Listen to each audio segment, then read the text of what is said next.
আওয়ামী লীগের পুনর্বাসন ও সেনাবাহিনী নিয়ে হাসনাত আব্দুল্লাহর ফেসবুক পোস্ট ঘিরে অনৈক্য দেখা দিয়েছে জাতীয় নাগরিক পার্টির নেতাদের মাঝে। কেউ দ্বিমত প্রকাশ করছেন, কেউ বলছেন এমন বক্তব্য শিষ্টাচার বহির্ভূত। আর সেনা সদরের বরাতে নেত্রনিউজ বলছে, হাসনাতের বক্তব্য অত্যন্ত হাস্যকর ও অপরিপক্ক গল্পের সম্ভার।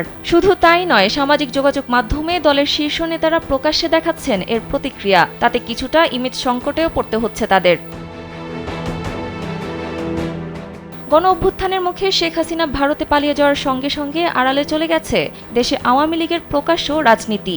আওয়ামী লীগকে নিষিদ্ধের পরিকল্পনা নেই বর্তমান সরকারের। বৃহস্পতিবার রাতে আন্তর্জাতিক গণমাধ্যমে প্রধান উপদেষ্টার এমন বক্তব্য আসার পর ওই দিন ভোররাতে এ নিয়ে বিস্ফোরক পোস্ট দেন হাসনাত আব্দুল্লাহ, যেখানে তিনি অভিযোগ করেন রিফাইন্ড আওয়ামী লীগের নামে পুনর্বাসনের চেষ্টা হচ্ছে ক্যান্টনমেন্ট থেকে।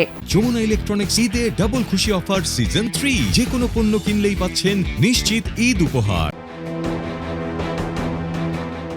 হাসনাতের পোস্টকে শিষ্টাচার বহির্ভূত বলে মন্তব্য করেছেন এনসিপির মুখ্য সংগঠক নাসির উদ্দিন পাটোয়ারি। এ বিষয়ে ভিন্ন ভিন্ন প্রতিক্রিয়া দিচ্ছেন এনসিপির অন্য নেতারাও। সার্জিস আলম পোস্ট দিয়ে দ্বিমত প্রকাশ করেন হাসনাত আব্দুল্লাহর পোস্টের। বলেন, যেভাবে এই কথাগুলো ফেসবুকে স্ট্যাটাসের মাধ্যমে এসেছে, এই প্রক্রিয়াটি সমীচীন হয়নি। তিনি দাবি করেন 11 মার্চ তাদের সেনানিবাসে ডেকে নেওয়া হয়নি।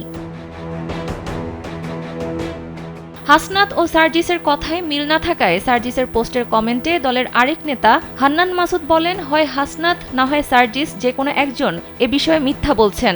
রোববার এ বিষয়ে সুইডেন ভিত্তিক নেত্রনিউজে সেনা সদরের বরাত দিয়ে বলা হয়, হাসনাতের বক্তব্য অত্যন্ত হাস্যকর ও অপরিপক্ক গল্পের সম্ভার।